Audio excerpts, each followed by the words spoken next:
Investment in securities market are subject to market risks. Read all the related documents carefully before investing. दोस्तों के इस कदर सदमे उठाए जान पर दोस्तों के इस कदर सदमे उठाए जान पर दिल से दुश्मन की अदावत का गिला जाता रहा।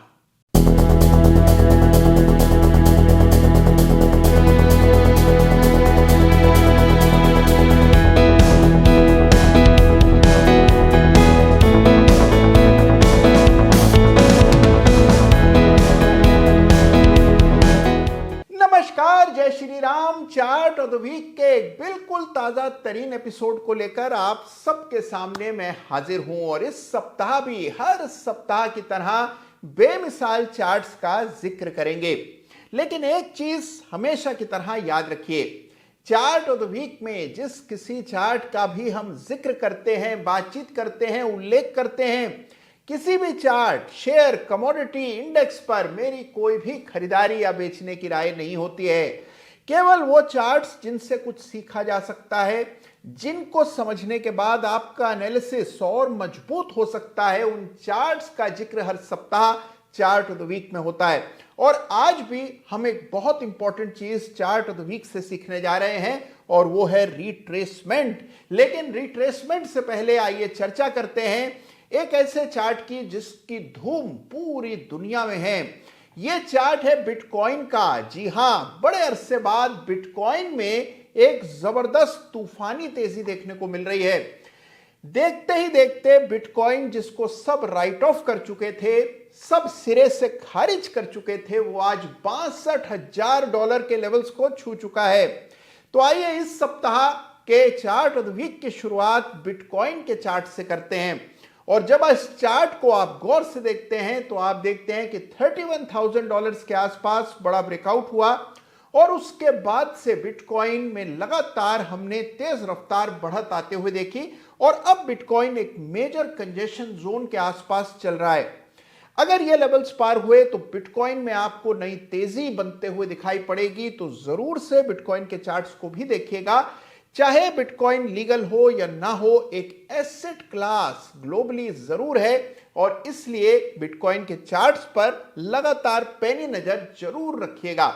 और अब आइए बात करते हैं एक इंडेक्स के चार्ट की। जी हां, बीएसई कंज्यूमर ड्यूरेबल इंडेक्स के चार्ट को जरूर से देखिए। इस चार्ट को, जबरदस्त तेजी आपको पिछले कुछ सप्ताह में, पिछले कुछ महीनों में इस इंडेक्स में आती हुई दिखाई पड़ी है। देखिए, हमेशा चार्ट ऑफ द वीक में मैं इस बात पर लगातार जोर देता आया हूं कि अलग अलग सेक्टर्स के इंडेक्स के चार्ट्स को नियमित देखिए। अगर आप सेक्टोरल इंडाइसेस के चार्ट्स को नियमित देख रहे हैं तो कौन से सेक्टर में मोमेंटम बन रहा है, कहां पर तेजी के आसार हैं, इसका आपको पहले अनुमान होने लगेगा और हमेशा सही सेक्टर की ओर फोकस्ड रहेंगे।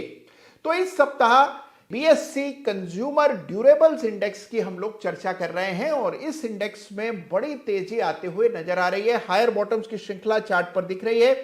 डेली चार्ट पर कप विद हैंडल पैटर्न बना और वीकली चार्ट पर निरंतर तेजी बनी हुई है। और आप जानते हैं कि गर्मियों के सीजन में एसी इत्यादि की बिक्री के चलते इस इंडेक्स में आमतौर पर सीजनैलिटी भी देखने को मिलती है। तो जरूर से इस इंडेक्स के चार्ट को भी स्टडी कीजिएगा और लगे हाथों सारे सेक्टोरल इंडाइसेस के चार्ट्स को आज के कार्यक्रम के बाद जरूर देखिए, जिससे आपको यह पता लगे कि कौन से सेक्टर पर आपको आगामी सप्ताहों में फोकस करना है।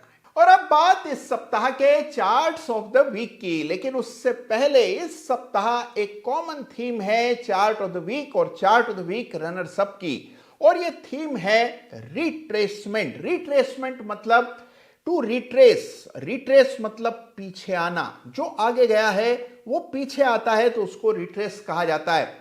रिट्रेसमेंट आमतौर पर हर शेयर में देखने को मिलता है। जो शेयर तेजी से बड़े वेग के साथ ऊपर जाता है, आमतौर पर करेक्ट होकर एक ठीक ठाक स्तर तक आ जाता है और इसे ही रिट्रेसमेंट कहा जाता है। जो बाजार में बहुत समय बिता चुके हैं, थोड़े सिद्धहस्त ट्रेडर हैं, वो आम तौर पर रिट्रेस हो जाने के बाद सही मौके पर शेयर खरीदना पसंद करते हैं। तो आज हम दो ऐसे चार्ट्स की चर्चा करेंगे जिनमें एक अच्छा खासा रिट्रेसमेंट पिछले कुछ सप्ताह में देखने को मिला है। और रिट्रेसमेंट जांचने के लिए फिबोनाची रिट्रेसमेंट्स का इस्तेमाल किया जाता है। तो उसी पद्धति का इस्तेमाल आज चार्ट ऑफ द वीक पे करेंगे। सबसे पहले आपका परिचय करा दूं इस सप्ताह के chart of the week runners up से। इस सप्ताह chart of the week runners up का खिताब दिया जा रहा है नेशनल फर्टिलाइजर लिमिटेड के वीकली चार्ट को। जी हां, एनएफएल के वीकली चार्ट को इस सप्ताह chart of the week runners up का खिताब मिल रहा है और उसकी वजह है यह सब्सटेंशियल रिट्रेसमेंट जो कि इस चार्ट पर आता हुआ दिख रहा है। जैसा कि आप यहां देख पा रहे हैं कि मैंने फिबोनाची के लेवल अंकित किए हैं और आप देख रहे हैं कि एक बड़े ही अहम फिबोनाची स्तर के करीब रिट्रेस होकर के प्राइस आ चुका है। अब देखिए, इंपॉर्टेंट है कि क्या अगला फिबोनाची लेवल पार होता है। रिट्रेसमेंट के नियमों को याद रखिए। अगर एक रिट्रेसमेंट लेवल तक प्राइस लुढ़क जाए और उसके बाद उस लेवल से ऊपर वाले रिट्रेसमेंट लेवल को पार करे, तब उसमें ताकत के संकेत दिखते हैं। तो आपके सामने चार्ट है नेशनल फर्टिलाइजर का, जिस पे रिट्रेसमेंट साफ दिख रहा है और मैंने चार्ट पर वो अंकित किया है। तो यह इस सप्ताह का chart of the week runners up NFL का वीकली चार्ट। और अब बारी इस सप्ताह के चार्ट ऑफ द वीक की। इतना तो आप समझ ही गए होंगे कि इस सप्ताह के चार्ट ऑफ द वीक में भी एक रिट्रेसमेंट देखने को मिलेगा, लेकिन इस सप्ताह का चार्ट ऑफ द वीक भी बिल्कुल chart of the week runners up की ही तर्ज पर एक सरकारी कंपनी है। इस सप्ताह चार्ट ऑफ द वीक का खिताब दिया जा रहा है मॉइल यानी कि मैंगनीज ओर इंडिया लिमिटेड के वीकली चार्ट को, और उसकी वजह यही रिट्रेसमेंट है। इस चार्ट पर भी एक मेजर फिबोनाची रिट्रेसमेंट हुआ है। तो आइए इस चार्ट को देखते हैं, समझते हैं कि मॉइल के चार्ट में कैसे रिट्रेसमेंट प्लॉट किया जा सकता है और इसके माने क्या हैं। तो लीजिए, पेश है आपके सामने मॉइल यानी कि मैंगनीज ओर का चार्ट, और इस चार्ट को गौर से देखिए। इस चार्ट को मिल रहा है इस सप्ताह चार्ट ऑफ द वीक का खिताब, और उसकी वजह यह बड़ा रिट्रेसमेंट मतलब करेक्शन। 360-65 के आसपास यह शेयर तेजी में गया था। 270-75 के आसपास बड़ा ब्रेकआउट हुआ। वहां ब्रेकआउट के बाद स्टॉक ने तेज रफ्तार दौड़ लगाई और 360-65 के आसपास आकर इसमें करेक्शन आता हुआ दिखा। करेक्शन भी बहुत गति से आया और सीधा शेयर उन लेवल्स तक लुढ़क गया जिन लेवल्स पर 2017 में एक बड़ी रेजिस्टेंस स्थापित हुई थी। यह 2017 की रेजिस्टेंस पार हुई 2023 में, और 24 में हम देख रहे हैं कि बड़ा हाई लगा लेने के बाद बिल्कुल उन्हीं लेवल्स पर प्राइस लौट आया है। याद रखिए कि जो लेवल पहले रेजिस्टेंस होते हैं, टूट जाने के बाद वही लेवल सपोर्ट की भूमिका में नजर आते हैं। एक बात और आपको याद रखनी है कि अगर हम इस चार्ट पर फिबोनाची रिट्रेसमेंट प्लॉट करते हैं, इस बिंदु का चयन करते हैं जहां से ट्रेंड की शुरुआत हुई और जहां ट्रेंड टर्मिनेट हुआ, उन दोनों बिंदुओं को जोड़ देते हैं फिबोनाची की तिरछी रेखा से, तो आप देखते हैं कि बिल्कुल 38.2% फिबोनाची लेवल पर हमने वीकली क्लोज आते हुए देखा। इसका अर्थ यह है कि वीक के दौरान इस लेवल से नीचे भी प्राइस गया, लेकिन अंत में इस लेवल के ऊपर बंदी आई। यह है फिबोनाची की ताकत। कई बार फिबोनाची से जो लेवल्स निकल करके आते हैं वो बिल्कुल आपको विस्मित कर देते हैं, चकित कर देते हैं। यहां पर भी यही होता दिख रहा है। 38.2% रिट्रेसमेंट बिल्कुल कॉपी बुक आपको चार्ट पर दिख रहा है।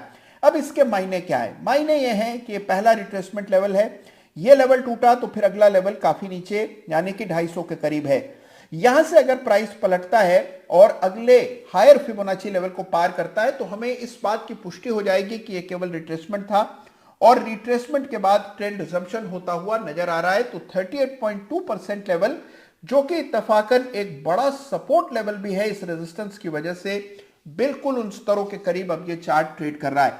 कोई भी ऐसा चार्ट जहां पर क्या आपने इस तरह का बड़ा करेक्शन देखा हो, हमेशा बॉटम टू टॉप फिबोनाची डालें और रिट्रेसमेंट लेवल चार्ट पर अंकित करें। तो यह इस सप्ताह का बहुत ही interesting chart of the week यानी कि मॉइल। तो देखा आपने कि कैसे एनएफएल के चार्ट पर 50% रिट्रेसमेंट देखने को मिल रहा था और मॉइल यानी कि मैंगनीज ओर के चार्ट पर 38.2% फिबोनाची स्तर तक रिट्रेसमेंट हुआ है। तो कैसे रिट्रेसमेंट को पहचाना जाता है और रिट्रेसमेंट हो जाने के बाद किस प्रकार से एंट्री के लेवल्स आइडेंटिफाई किए जाते हैं, ये आज आपने एक जीवंत उदाहरण से चार्ट ऑफ द वीक में सीखा है। जो लोग नियमित चार्ट ऑफ द वीक देखते हैं उनकी चार्ट रीडिंग में जमीन आसमान का फर्क आया है। ये आपके संदेशों से, आपके मैसेजेस से मुझे पता लगता है। अगर आपका भी अनुभव यही है कि चार्ट ऑफ द वीक देखने से आपका एनालिसिस सुधरा है, तो कमेंट में जरूर लिखिएगा। मेरा मनोबल बढ़ेगा, मेरा आत्मविश्वास आपके इस कमेंट से निश्चित बढ़ेगा। ख्याल रखिए अपना, चार्ट्स देखते रहिए और हां, सारे इंडाइसेस के चार्ट देखिए। जिन स्टॉक्स में सिग्निफिकेंट रिट्रेसमेंट हुआ है उन पर फिबोनाची रिट्रेसमेंट डालकर यह देखिए कि क्या किसी अहम फिबोनाची स्तर तक प्राइस रिट्रेस कर चुका है। छोटी छोटी चीजों का ख्याल आप ट्रेडिंग और एनालिसिस के समय रखेंगे तो आपके एनालिसिस पर बहुत ही पॉजिटिव इंपैक्ट पड़ेगा। आज का ये वीडियो आपको कैसा लगा, चार्ट ऑफ द वीक कैसा लगा, मुझे जरूर बताइएगा। आपके जहन में कोई और चार्ट ऐसा है जो आपके हिसाब से चार्ट ऑफ द वीक होना चाहिए था, तो उसका जिक्र भी कमेंट में कीजिएगा। अरे टीकेपी 6 के सभी सुरमाओं, आप सभी को प्रणाम, आप सभी का अभिनंदन।